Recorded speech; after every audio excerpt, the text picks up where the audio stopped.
asalaamaaleykum ñu ngi leen di dalal ci benn ITV bu bees bu tudd l'invité de Sky TV. Invité de Sky TV, c'est une rubrique là bas on va faire des interviews avec une actrice, un acteur, un technicien, tous ceux qui travaillent dans le cinéma.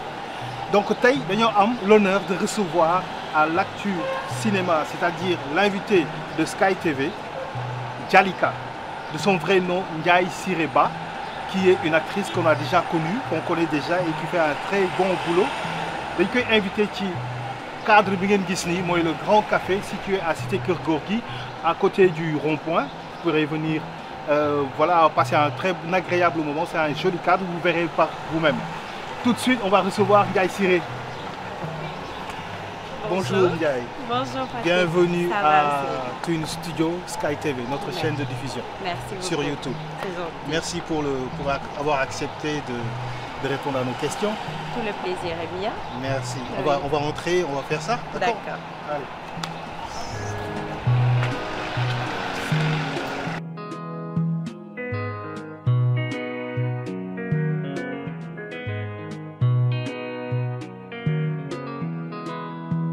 Donc, Jalika, fan nga tàmbalee sa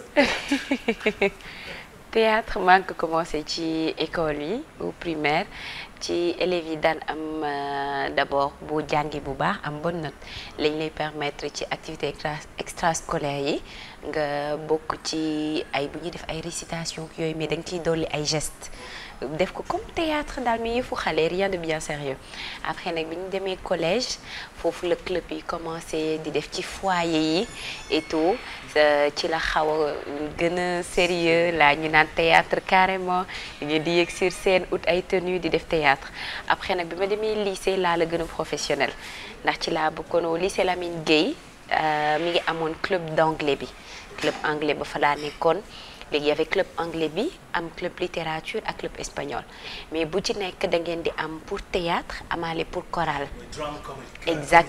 exactement da ngay am drama committee ak tamit pour chorale yi ñiy defaale way bi mais bu la neexee yow nga nekkaale ci ñaar yëpp man ci ñaar yëpp laa nekkoon et tout mais foofu ñuy commencé di dem di génn def ay prestations di dem ay Sorano di faisé ma naan leen lii waaw ndax bu ñu nee opening day bi dañuy jël benn jour ci année bi boo xam ne li ñu liggéey durant année scolaire bi yëpp ci répétition yi moom la ñuy ñëw présenter ko nag le reste du public ñi nekk ci école bi ak ñeneen ñu jóge ci biti moom lañ doon def donc c'était assez bien et après loolu la ci benn suñu encadreur yi ñoom ñu ngi doon nekk théâtre universitaire Issa Niang quand Jérémy bi mooy université xam nga dafa am benn partie boo xam ne moom théâtre ak art yooyu lay jàngale mooy théâtre universitaire Issa Niang ndeysaan paix à son âme moom lañ ko tuddee léegi mais fale nga am bac doo ko fa ñëw léegi ñun comme amaguñu woon bac ñu ngi seconde dañu daan permettre bu ñu paree ñu ñëw assister ñoom ci seeni répète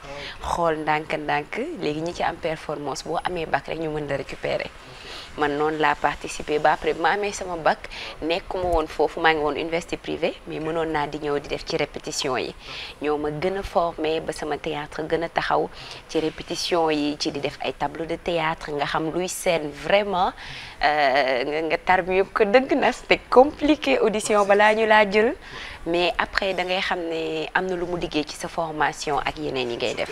Physique, hein, on te fait rouler, di wañaaw, on t'humilie presque quoi. waaw baat boobu parce que moom lañ ci éviter les gens ils ont tendance à penser que da ngay ñàkkal sa bopp fayda wala déedéet mais dañ lay jàngal nga tarbiyu nga toroxlu pour nga mën a génn au fait ci sa personne xam ne personnage ngay interpréter parce que moo waral ñenn ñi duñu bëgg di def yenn gestes yi duñu bëgg génn nenn li duñu nangu par exemple boo leen ne da ngay jouer loo xam ne da ngay yeewu suba teel mu bëgg maquillé wu ba saf sap xam nga da ngay waaroo daal di tagalu def kii xam nga yooyu ndar-ndar yi ñoo ko moom exactement mais xam nga fële dañ lay wan ne il faut nga pour mën a comprendre bañ ci am gêne foog nga comprendre dootul yow mbubb rek la boo yëg ci kaw scène bi dès que ngay teg benn tànk doonatul yow benn corps vide la bu ñuy solal personnage mu war a interpréter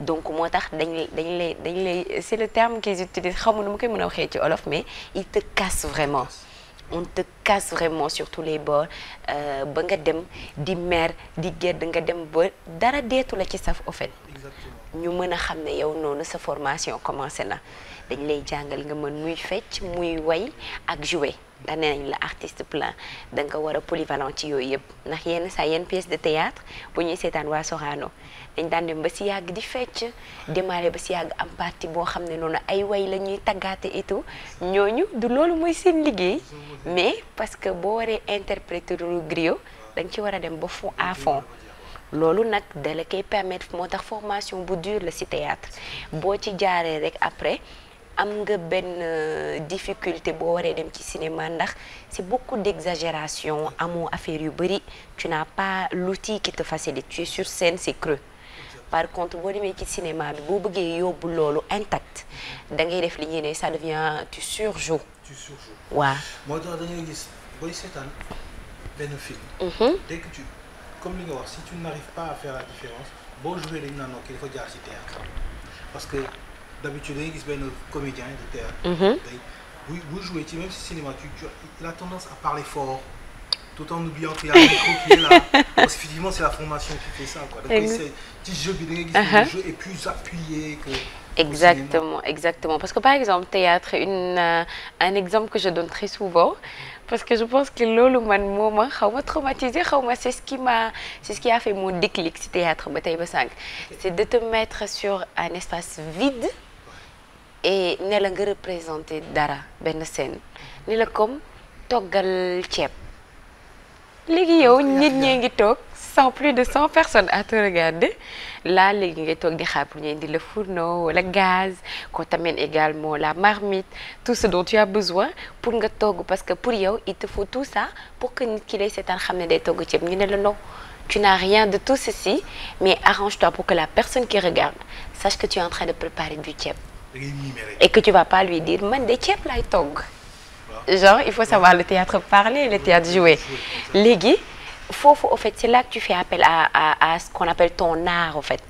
De sorte à ce que yow xam nga noo utiliser ba nit ki comprendre ne yaa ngi ëpp wala yaa ngi taal gaz que yaa ngi jël yaa ngi sebet wala dara yaa ngi togg ndànk-ndànk ay petit bout d'information mooy dajaloo ci bopp nit ki ba expliquer ko li ngay def. Ce qui est compliqué pour un comédien qui doit passer après noonu à l'acting parce que de trouver ce juste milieu-là pour vraiment nga moduler entre les deux ba tu n'en fasses pas trop parce que le nécessaire est là c'est là que ça devient plus compliqué pour ki jóge ci comédie ki jóge ci théâtre que ki nekk vraiment genre un acteur yenn saa yi comme casting sauvage da ngay ñëw nga xool nga ne ko profilam nga soxla nga woo ko ne ko je ne te demande pas de jouer interprète ce que tu es ñenn ñi on les prend ils ne jouent pas c'est leur nature c'est ce dont on a besoin mais imaginez ñu jël comme coquille vide wala interpréter loo dara xam nga y a toujours cette complication bu ñu lay indil face à quoi tu es au théâtre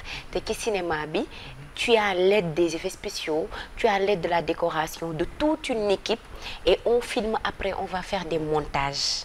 Comment je suis arrivée à théâtre universitaire Issa Niang boobu un de nos encadres que je salue au passage Massamba Ndiong dafa toog ni un jour rek dimanche rek may wax Ndiaye li nga bonee seet si woo ma xamoo sama kër ma ne ko non c'est pas grave je vais passer di wax ak moom téléphone rek mu ne ma mën nga génn sax yaa ngi ci rue 11 bi moom mi ngi juste derrière mu ne ma d'ailleurs li tax ma doon laaj parce que benn production ñu ngi nekk depuis plus d'1 an defoon nañu pilote lancé ko ba biñ ko déposé ça a intéressé bailleurs yi finalement dañ ko bëgg a def série et tout te am na rôle yu leen dese boobu ba tey y a benn rôle qui bloque vraiment te ki ko doon war a interpréter mu ngi tuddoon Christelle dafa nekkoon moom tamit suñu théâtre universitaire bi c'était avec les aînés et tout mais mu amoon benn contrat entre temps diggante pilote bi tournage bi mu war a dem habiter en Asie en Chine je pense léegi et c'était un rôle une des actrices principales amatuñu ko interpréter loolu c'était compliqué ñu ngi def casting boobu ba tey mais nee nañ il trouvait pas ce qu'il voulait.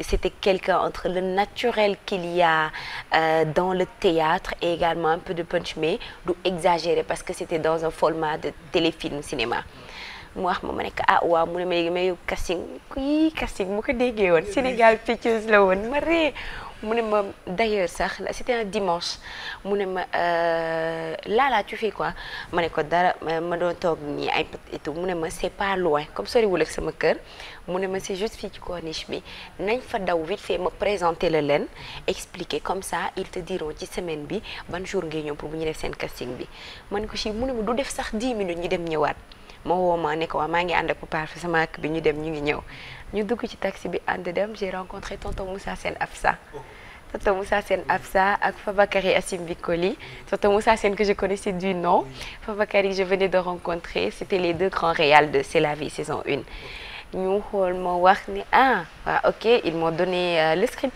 expliqué ma ne ma on te laisse le temps nga xool tu vas interpréter benn belle fille léegi yow tu es assez gentil assez sage tu peux pas t'emporter sa jëkkër bi il t'a trouvé une co-épouse tu es fâché il t'a trouvé une co-épouse tu es fâché en tout cas comment est-ce que tu peux lui exprimer ton mal mais yow mënoo doon ku manquer de respect ni rien tu dois rester quand même posé mais on doit savoir que tu as mal tu vas nous interpréter ça après dañ koy def de façon à ce que vraiment ça part en vrille tu ne contrôles plus rien man leen waa d'accord jox ma texte bi génn dugg soit ci biir bi fekk ma toog mu ne ma tu lis pas ton texte ma ne que c'est bon oui mu duggaat ne ma waa doo xool sa texte ma ne ko xool naa ko ba pare j'ai une mémoire assez photographique depuis affaire de école moo tax même les chiffres quand je vois je capte ma ne que c'est déjà fait.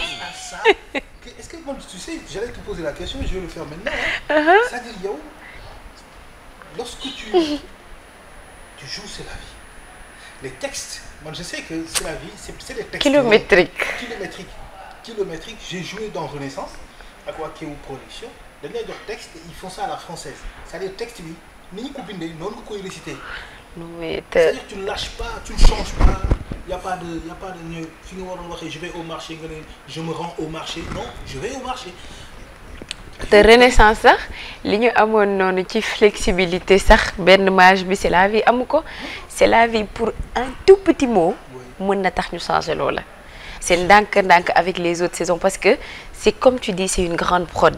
C'est avec des ONG et autres donc et des messages yu leen di kii c'est une série à la commande moo tax lijjantiw ñu ay sponsoring ak yooyu yëpp dañu bëgg seen message li ñuy communiquer dañuy liggéey au fait donc lu ñuy atelier d'écriture ba la ñuy yónnee France ils écrivent ils renvoient ici au Sénégal ñiy xool valider renvoyer waat leen les rectifs ñu soog a pare on se retrouve des fois à 4 versions définitives dañuy envoyer version non je te promets fekk ne version éditée yi jàll na ba pare ñu ñëw version def dem des fois di nga gis ba benn version def 4 une fois on a été jusqu'à une version définitive 4 bu ñu dem changer waat ñëw yenn saa da nga ñëw ba sur le plateau gis ne ci la am benn changement dañ koy def en couleur pour nga mën a comprendre on te laisse un peu le temps nga xool ne bii c'est encore changé. Tu dois respecter ça. Et toi, donc li ma sant si seetaan mooy damay sentir ne kii elle récite son texte. Et elle c'est-à-dire texte la leer na c'est mais toi damay sentir ne c'est fluide c'est pas hésité c'est fluide alors loolu la principale question comment tu fais donc c'est la mémoire photographique bi nga gaaw mokkal quoi.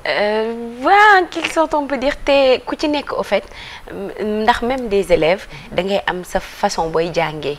am na ñoo xam ne il faut que ñu dem assister cours am na ñoo xam ne ils ont besoin de prise de notes yi am na ñoo xam ne recopier kese mën nañ ci jàngee ko ci nekk au fait am ñoo xam ne di nga wax ba suba mais mënul dugg seen xel il faut nga xam ne ñuy comprendre nga waxtaan ci ak ñoom il faut qu'on discute le texte ñenn ñi il faut que ñu mécanique ba pare ko ci nekk ak ni muy jàngee.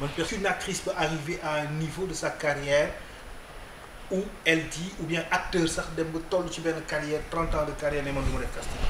Gis nga loolu maman Asi Diamba que je salue au passage de Sorano et tout mu joué rôle bàjjen bi ci C'est la vie mu wax mu ne un truc qu'elle me dit tout le temps il faut de l'humilité en toute chose mu wax mu ne boo diisee rek da ngay diig tu vas pas avancer dans l'art parce que quand on commence xam nga rek yi fi xale ak yooyu ñuy lakkale tooñ fi bu ñu waxee mu ne apprenez à être humble. Elle nous disait au début, je me prenais comme critique que mais il faut que nous y et tout. Mais après, tu l'as compris, non. Elle veut dire que dites-vous toujours que vous n'êtes pas assez humble. allez au fait apprenez toujours boo ko waxee mu ne la jusqu'à elle a son âge elle a la cinquantaine et plus forcément mais ne wax ma ne jusque là man damay def ay tableau même bu may def ay formation yooyu damay def ay répété ak sama anciens yi fi nekk ñuy dem et donc c'est eux ils sont dans le théâtre mais ils te font comprendre que même dans le cinéma des grands acteurs au fait ñenn ñi on connaît déjà leur profil donc c'est peut-être on va pas leur dire allez déposer à des castings ou autres mais quand on a besoin de votre profil ñenn ñi ils t'ont déjà vu jouer quelque chose loolu la ñu soxla donc ils te le demanderont pas ils vont te dire que on veut discuter avec toi pour ce rôle ok mais sinon ils peuvent te cibler toi ak keneen tamit bëgg décider entre vous deux c'est un casting c'est le faire de c'est tout caste au fait c'est juste de chercher d'essayer de tester pour trouver lan moo ci ay ci ñeen ñaar noonu ban moo ci gën a coller ak li ñuy bëgg ce qui match donc c'est pas que tu te rabaisses man je dis je ne me rends à aucun casting où on m'a appelé c'est un choix parce que de base bu ma ci nekk dama am sama jàng nekkaale di liggéey donc si je vais vers la personne qui organise son casting et tout après ba mu soxla ma pour rôle am je vais devoir m'aligner à ce qu'il veut son planning ses horaires et tout ndax c'est moi qui suis venue xam naa ne je peux pas répondre à cela ndax samay activité c'est un peu compliqué moo tax je préfère ne pas trop chercher ay production yoo xam ne ça après duma ko mën a assumer je préfère nekk li may def comme ça bu ñu ma woowee xam naa ne kooku xalaat na quelque peu mën naa ko satisfaire pour son profil. C'est des castings ciblés. Exactement. Et ça arrive à tout le monde. On a un rôle, on a pensé à toi. Mais bon, tu vois, il y a aussi une barre. Il y a James Gay. Exactement, exactement. Il y a tel. Avant-hier, alors que madame rôle mais tu retrouves des personnes qui ont peut-être la même corpulence que la tienne, qui ont un peu le même comment dire voilà, il y a la même physionomie. Exactement. Donc, ce rôle-là, c'est pas pour moi, je suis venu pour qu'on voit. Si exactement. Moi, j'ai été rejeté à beaucoup de castings. Je me suis dit, mais tiens, attends, man, je suis fort ou pas? Après, je comprends, non, il y a beaucoup de paramètres qu'on ne peut pas te raconter qui font que on a rejeté ta candidature alors que nous l'avons. Voilà, pour un rôle que tu trouves par exemple d'autres personnes qui le font, mais c'est comme avoir une production. Dans une production, j'ai un panel de rôles disponibles, mais parmi d'autres personnes, genre organiser un casting public, mais il y a en fait déjà présenté pour valider ou pas. Donc, vous ne pouvez même pas être deux, peut-être mieux convoiter le même rôle, mais c'est de voir ce qui correspond. Par exemple, nous, Calista, c'était Mouiman Mouiharima, on y était déjà depuis que je présenté, on a projet depuis plus de 2 ans. Mais finalement, il s'est retrouvé avec Marodi. Elle a dû le faire avec une production sénégalaise. Heureusement, Marodi y a cru. Mais Marodi, ils ont bien confiance en elle, mais ils ont accepté de choisir. Mais c'est un casting, il faut qu'elle le ramène, nous prester devant, nous les convaincre. Comme ça, après, on savait déjà, mais on est venu genre limite pour valider notre place. On a presté Master et tout. Dès qu'il a vu, il a compris le pourquoi du choix de Calista. Mais il faut le faire quand on te demande au fait de te caster. C'est pas que tu es nul ou je veux savoir si tu le mérites ou pas. Non. C'est que te le donner, c'est pas pareil que tu le représentes. Nous savons en soi, est-ce que vraiment tu es à l'aise dans ce rôle ou tu as une difficulté avec un tout petit mot ou une scène ou une tenue, une apparition. On ne sait jamais. Il y a beaucoup de choses dans un script. On peut le dire parce qu'on a cherché, par exemple, Djalika, on l'a volé taille fine, c'était depuis l'année dernière. Exactement. Elle a pris du poids.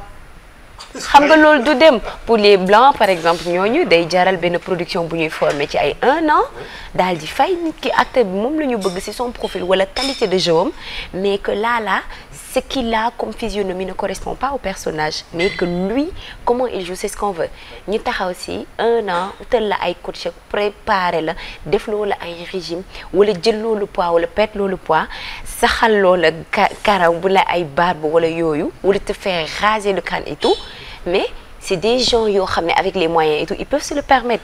Filles, moi, ils préfèrent s'accommoder à qui correspondent à ligne ou moins compliqué. C'est normal aussi. À Hollywood, il y a Christian Bale. Christian Bale qui exactement. L'acteur de Batman. Si. Et pourtant, moi, le machiniste, il a perdu jusqu'à 55 kilos. alors que tey bu doon jouer Batman 80 kilos la def 85 kilos. exactement da leen koy jaral. Faire une transition vers Maîtresse d'un homme marié. Donc toi tu faisais partie du casting amené, apporté par Khadija. Comment vous êtes connue, Calista? Calista, je l'ai connue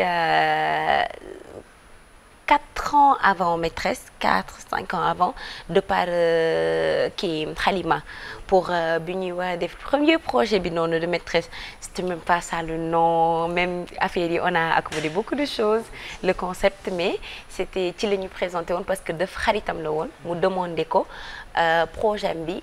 Il faut vraiment des personnes qui puissent le porter parce que c'est quelque chose de lourd mu demandé ko léegi ñu mu xalaat ñu mën a defandoo ak moom c'est 4 femmes fortes et tout. Halima, comme on se connaissait déjà, moi, je connais que elle. J'ai trouvé Ndiaye dans Tundubundo, c'est quelqu'un qui joue bien et ça a matché de suite. Oui. Oui, mais dans mes différents rôles, au fait, je change tellement. On ne reconnaît pas tout le monde de là-bas. C'est les petits shorts, c'est avec le afro, les grosses lunettes, c'est le geek, quoi. Ok, d'accord. Là-bas, je jouais une geek et donc, tout. Non, la saison 2 de Tundubundo, la saison qui a été au FESPACO, là. Oui, j'étais là-bas, celle qui organisait pour le hacking et tout, avec mes ordinateurs, genre un autre monde. Et donc, c'est là-bas que Halima... Exactement, c'était là-bas les débuts de Halima Gadji dans le cinéma. Et tout. Elle nous a trouvés là-bas, elle était pétillante, très contente et tout. C'est là-bas qu'on s'est connus.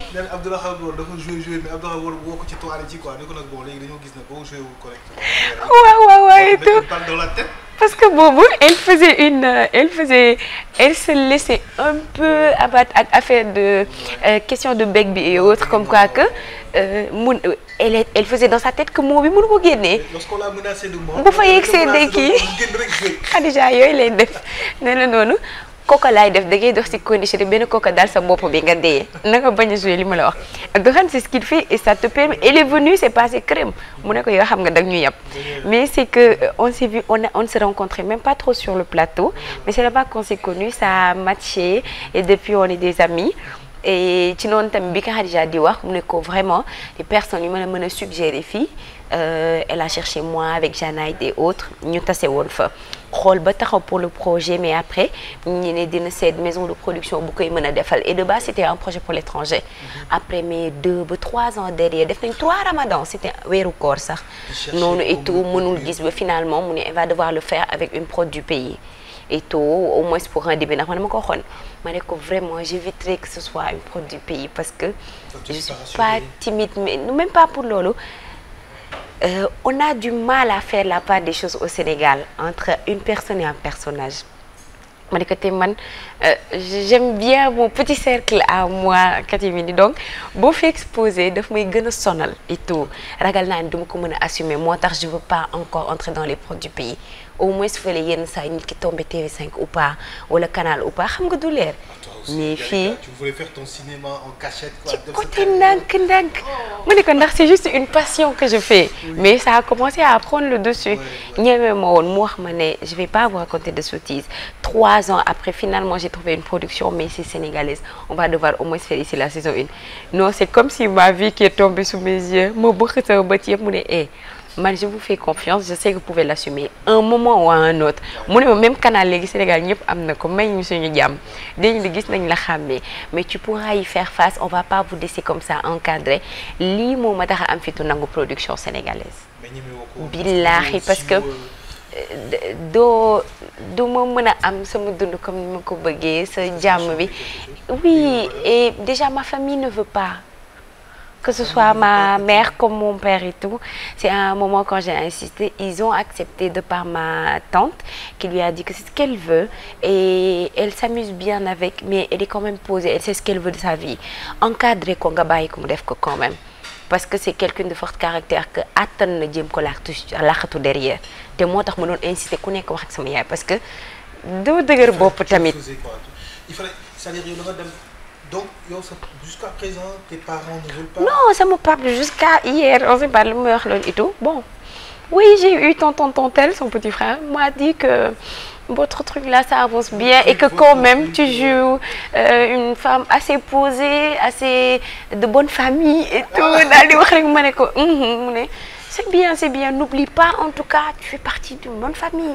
Hein, n'oublie pas tes mœurs, ta religion qui wax ma ne ko man moom je préfère rester comme ça ma ne ko pas je comprends quand tu seras prêt ça y est sur YouTube parce que sama xarit la et il préfère pas tomber sur quelque chose qui puisse lui déplaire après ñu jotee léegi il préfère rester foofu avoir de bons retours ba du am obligatoirement dem xool la il n'aime pas qu'on s'expose ma mère non plus sama yaay chaque jour bu ma ñëwee toog sax enchaînement tournage jóge dem répétition jóge dem studio dem après à mon travail je rentre cassé toog yenn saa sonn ma damaa sonn ma kii rek day gis ne ma da ngay bàyyi ma ne ko bàyyiwu ma de. yàkkamti nga bàyyi ñu dañoo yàkkamti nga tëj sa carrière. sama yaay bëggul ba tey ba sànq chaque jour moo xëy man dama fa woon pour kii la kon Ndiaye pare woo pour bàyyi ma ne ko man ça n'a rien ma ne ko du question de pécule ni rien ça me fait du bien mu ne ma baax na. yaa xam. alors mais comment bu fekkoon ne kii par exemple tu as joué dans Renaissance t'étais pas clean dans Renaissance. du tout. et ils ont dit quoi. dafa tombé ci séquence bi nii à la télé rek daal di gëstu noonu sama rek bi daal di waa. et du demtu ñëw ni ko lan la mu gëstu xool ma rek ma fas sama këram sama yaa ni ko lan la ma ne ko. man lay wax sama rôle jànki bi ma joué fii noonu et tout genre j'étais droguée et tout wax.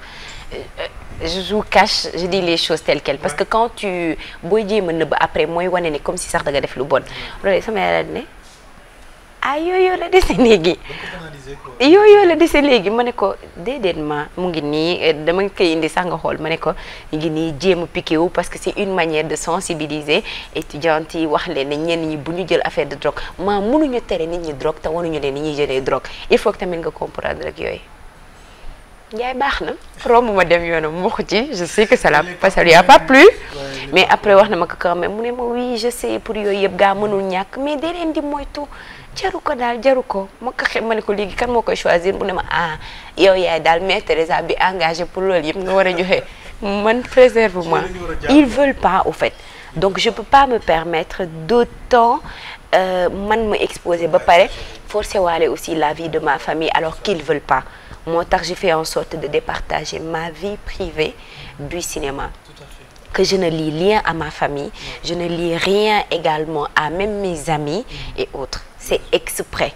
C'est exprès que boolewuma ci kenn parce que ils sont pas tenus de vivre ce que je vais leur forcer au fait. waaw loolu moo tax.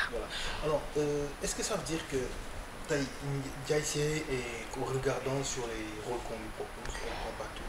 Très regardant. Jusqu'où Ndiaye Siré irait ou n'irait pas? Je sais que ma limite. Qu'est-ce que tu n'accepterais pas? Il y a certaines choses que moi-même, pour ma personne et tout, que je n'accepte pas. Et yeneen yoo xam ne li ma ne du li ma war kese dafa am tamit lu ma benn devoir bu ma am vis-à-vis de mes parents et de ma société. Parce que qu'on le veuille ou non, je le dis très souvent, on ne peut pas être acteur 100% professionnel comme on le dit dans ce pays, dans cette société même. Parce que on a nos valeurs culturelles et culturelles qui ne nous permettent pas du tout. Moi, quand on y va avec beaucoup de crudité, ils le prennent pour de l'indécence, ou pour manque de respect, ou pour ça, me pervertir, ou leneen.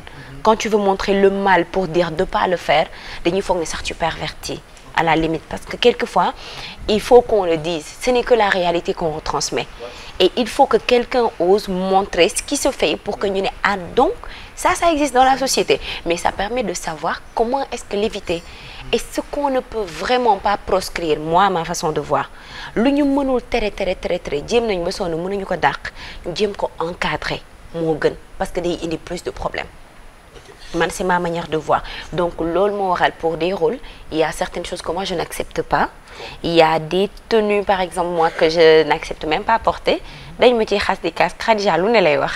Mais c'est exprès. C'est exprès, par exemple. Je dis que je ne suis pas là comme une plastique, comme un objet. Non.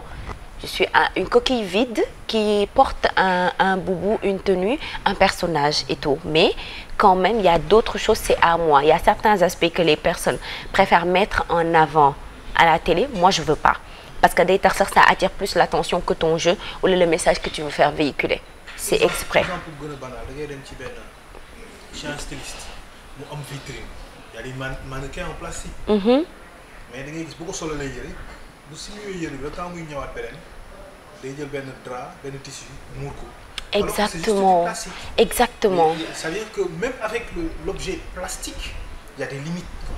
Mais il y a certains même on refuse de les prendre pour koo xam ne mën na rôle bi li waral on lit ainsi que on dit que il y a la pensée, il y a le plastique et la parole. C'est pas gratuit, au fait, c'est un tout. Parce que même ñenn ñi, ils ont et la parole et la pensée. Donc tu sais que bu ñu waxee boo leen déggee, tu peux les caster au téléphone, ça passe. Tu peux un casting à distance, tu les entends et tout, ça passe. Wala ñu def benn prestation de jeu. Mais bu ñu ba jàkkaarloog ñoom, le plastique du dem soit parce que day dégrader personnage bi. Excusez-moi du terme, mais c'est ce que je peux dire, qui dégrade ce que tu voudras donner du personnage. Wala qui va trop être présent ba yóbbu li ci des yëpp am na ñoo xam ne bu ñu waxee doo leen déglu doo leen kii parce que da ngay toog di leen xool rek moom moo la neex am ñoo xam ne tamit nañ ma baal ils ont le plastique mais comme on dit comme coquille vide dañ koy tooñ et tout moo tax il faut un tout pour mën a def benn personnage. Est-ce que tu sais que dañuy refuser benn personne benn actrice wala benn acteur on te prend pas parce que tu es trop beau ou bien tu es trop belle. man je l'ai vécu une fois. Ah ouais? pour des kii daal di ma wax ne ma bu nañ ko kii mais réal ñëw wax ma ko nii xam nga réal yu bëri samay xarit la ñu ma ci yëpp daal di ma ne man maa ko wax finalement duñu mën a jël parce que pour kii personnage bi nga war a représenter dinañu jéem ñaawala mais du ma ne ko may man déjà rafetuma rafet bu ma ne ko c'est pas espèce de phase de fausse modestie et tout non on n'est pas moche on n'est pas vilaine oui mais quand même ce n'est rien de si extra et il faut mettre en valeur pour gis par exemple une femme bizarre comme ça ak mu daal di def noonu benn t-shirt am bu xotteeku def benn sërëm karaw bi tas et tout c'est pas gratuit que tu puisses interpréter yow un rôle de déséquilibré mental et de la seconde d'après que tu joues un DG de Golden. Tout à fait. C'est pas gratuit que tu puisses faire le contraste entre les deux mais il y a plus de facilité ci góor que ci jigéen. Afrique loolu la ñu gëm à l'étranger ils savent que y a le moyen il y a même un maquillage qui est fait pour te donner 20 ans de plus tout ça c'est possible man j'ai joué une publicité boo xam ne j'ai eu et 13 ans et 22 ans et 34 ans dedans mais parce que mon visage Christophe Tardy a l'habitude de me dire mu ne ma j'adore jouer avec ton visage mu ne quoi mu ne ma dès que je t'ai croisé le matin quand on devait jouer quand je t'ai vu sur le plateau et quand tu t'es changé j'ai cru voir 3 personnes à la fois et tout parce que ma ne ko les photographes me le disent très souvent moo tax may def ay shooting parce que en fonction du maquillage et de la coiffure je change exactement il y a des morphologies et des physionomies qui sont comme ça mais fii nit ñi dañuy xool ci li ñu gis ci la ñuy yem moo tax may suggérer ne bu dem casting vas-y le plus naturellement ou le plus proche de ton naturel possible parce que mën nañ la jëlee leen nga ñëw tu te présentes un autre jour buñ ki lay war a maquiller wala ki lay war a sol ala kuli ali yéen yi faw mu gis ko donc et il va comprendre dañuy ñëw ba sur le plateau c'est la vie am na ñu ko def ñëw ba sur le plateau delloowaat ko ku ñëw ba discuter ba ñu signer contrat am après ils se sont dit comment est-ce que c'est passé qu'on n'a pas vu un rapport juste avec ses mains te jour ba on s'est bien rappelé que loolu c'est pas des choses pour xas wala pour tooñ mais jour ba muy ñëw apparemment il s'était mis du fond de teint et tout après il avait quelques taches qui a de dépigmentation et autres c'est quelque chose également je ne vraiment fais pas de stigmatisation à qui que ce soit mais pour ceux qui veulent faire long feu et carrière dans le milieu du cinéma c'est très important de le dire que la dépigmentation autre truc de même pour les extensions yi ñuy faral def naturel ay yenn tatouage di noonu ay microblading sama xarit yi koy def dinañ ma mere mais parce que ça ne permet même pas de prendre tes expressions faciales quand tu fais ay pose cils wala ay microblading noonu on peut pas te zoomer pour yenn gros plans yi noonu ça devient atroce au fait quand on fait un zoom sur toi on est obligé yenn plan yoo xam ne on a besoin de toi inséré de faire du large parce que bu ñu la jëlee dañuy yàq sax li ñu bëggoon a émettre te kooku tu diminues tes chances prochaine fois duñu la jël. Ce qu'elle veut dire par là mooy si tu es actrice travaille ton naturel soyez naturel mesdames mesdemoiselles waxuma sax góor ñi mais mesdames mesdemoiselles. et góor yi tamit. travailler mais jigéen ñi ñooy maquillé wu non mais avec les hommes hein c'est-à-dire travaillez votre naturel. Travailler son naturel mooy lan mooy n'essayez pas d'en rajouter. Exactement. Ce n'est pas parce que ñu bari dañuy wax dañuy da ngay gis benn film YouTube yenn série dès qu'il y a deux personnes de dépigmentées ci donc deux actrices automatiquement tu vois les commentaires ñëpp di wax naan non Sénégal moom promotion xeesal rassurez-vous chers internautes chers commentateurs production yi dinañu jël risque di jël une femme dépigmentée sachant que mën na xëy suba nga xeesal de toll fii nga jéggi sa xeesal commencé pinti panta ça change ton casting donc les producteurs ils font très attention ah loolu na seen xel dal les commentateurs producteurs yi ñemewu réalisateurs yi ñemewuñu jël ku xeesal parce que dañ naan xeesal bi mën na changer mën nga di xeesal ma jël la nga rafet instant ñu dem ba ci bi nga gis nga commencé am ay lunettes la xaw ma parce que xeesal baa ngi commencé lakk sur un projet de 6 mois nga commencé xeesal janvier jëm juin nga ne léegi il faut nga tenir xees bi ni mu mel parce que noonu la ñu la jëlee bu yàggee da ngay commencé pin ci panta sa kanam commencé xoosu dépigmentation bi commencé le sonn donc que ce soit les hommes et les femmes il faut toujours travailler son naturel ne pas en rajouter. Exactement. su fekkee tu es à la garçon booy dem casting bul yaakaar ne tey boo defee ay cheveux dañuy lay jël grâce aux cheveux il y a des réalisateurs des directeurs de casting qui sont très malicieux da ngay yegg si ñëw la dindil cheveux bi ñu xool lu nekk sa bopp.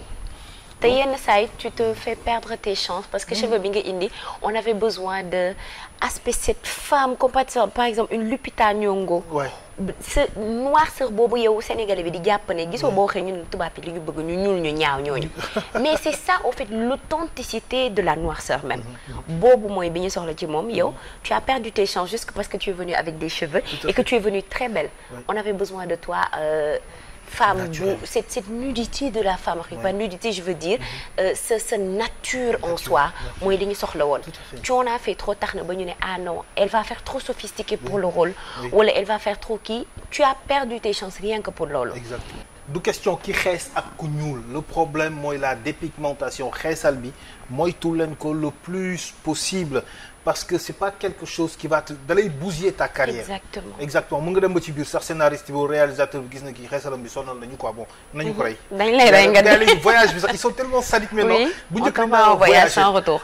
café avec 5 personnes voyager mais les gars ils se fatiguent pas da ngay xëy suba ñu anam ñu ne mbëkk nañ ko ci tali bi an accident bi on n'a pas besoin de le montrer on l'a dit elle est morte il est mort. ñu jàll si et on voilà donc duñ ko noonu nga duggee ci maîtresse d'un homme marié. nee nga ça a changé ta vie. parce que dugal na la ci loo bëggul woon mooy siiw nga.